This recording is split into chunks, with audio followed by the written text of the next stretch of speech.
monseigneur. Bonjour. Déjà merci d'accepter notre interview. Je voulais commencer par une question peut-être basique. Comment allez-vous? Écoutez, ça va. J'ai encore un petit peu de tout, mais tous les autres voyants sont au vert. Et donc, je suis heureux d'avoir eu aussi le feu vert des médecins pour pouvoir rejoindre ma famille. Si c'est pas indiscret, comment s'est passé le traitement? Est-ce que vous avez utilisé de la chloroquine?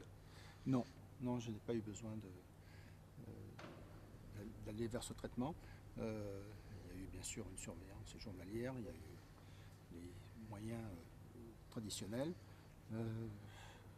outre bien sûr le paracétamol et aussi un petit antibiotique, mais sinon j'ai pris beaucoup de vitamine C, j'ai bu beaucoup d'eau et de thé et de liquide en général, et donc je crois que c'est ça, il faut suivre en tout cas les indications et les conseils des médecins. Que pensez-vous de ce traitement? Je crois qu'il est utilisé déjà au sein du CHPG. Oui, il est proposé bien sûr au CHPG. Bien sûr, il faut qu'il soit encadré, il faut que ça soit fait sous surveillance médicale. Et je pense que c'est une solution. Il y a d'autres médicaments, d'autres traitements qui sont testés actuellement. Et je pense qu'on y verra un petit peu plus clair dans quelques temps, mais je pense que c'est une des solutions face à ce virus. Il y a eu un premier décès ce week-end au centre hospitalier. Quel est l'état de l'épidémie au sein du pays? Est-ce que la principauté est armée face au pic de l'épidémie qui est prévu dans les prochains jours?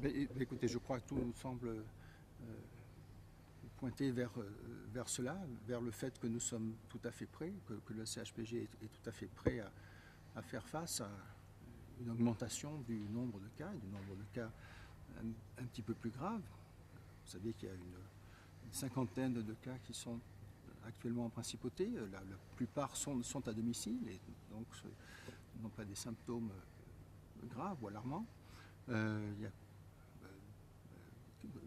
vraiment très très peu de cas en réanimation, mais nous sommes prêts. Enfin, je crois que les équipes du CHPG sont tout à fait prêtes à une augmentation de cas et à faire face aux urgences.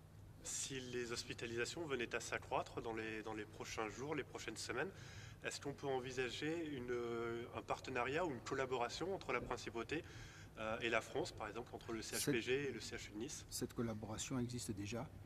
Elle s'est déjà manifestée par le fait que le CHU a accueilli déjà plusieurs cas de personnes de la Principauté ou des communes limitrophes. Et donc il n'y a pas de raison de ne pas croire que ce partenariat va se continuer, bien sûr, et va s'accentuer. Aussi dans le sens inverse, si jamais le CHU de Nice venait à être saturé. Écoutez, nous avons aussi des plans, non seulement au CHPG, mais aussi dans les autres établissements sanitaires de la Principauté. Et nous avons bien sûr planifié cela s'il devait y avoir plus de cas. C'était une crise sanitaire, elle est aussi économique. Il y a plusieurs événements qui ont été annulés en Principauté, des événements qui rapportaient en général pas mal d'argent.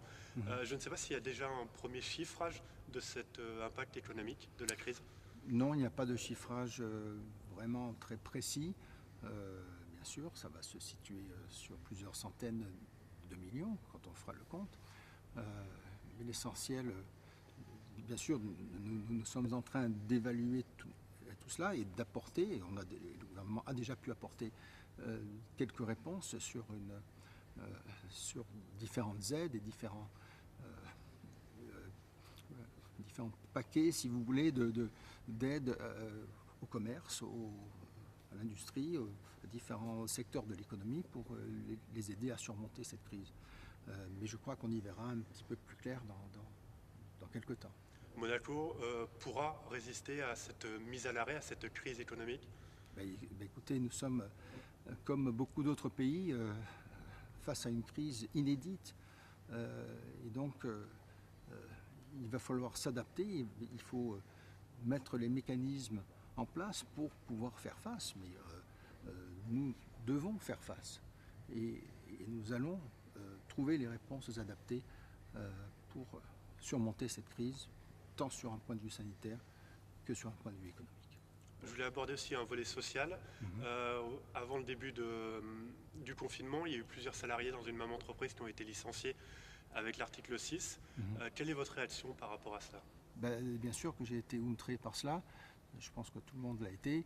Il faut que les chefs d'entreprise et que les responsables de ces entreprises ou de ces commerces fassent face à leurs responsabilités et que dans ces temps de crise, il n'est pas envisageable de mettre cet article en marche et qu'il faut trouver des moyens plus justes, plus humains et plus adaptés pour trouver les meilleures solutions pour ces salariés. Cela veut dire que vous souhaiteriez qu'il y ait des modifications apportées à cet article? Je ne sais pas s'il faut, mais en tout cas, il ne faut pas que l'article soit appliqué dans des temps de crise et des crises inédites comme celle-ci. Un dernier mot, est-ce que vous avez un message particulier à faire passer, soit aux monégasques, soit aux frontaliers? Écoutez, c'est un message simple, c'est aidez-nous, aidez les soignants, aidez les autres personnes proches de vous et restez chez vous. Merci Monseigneur. Merci.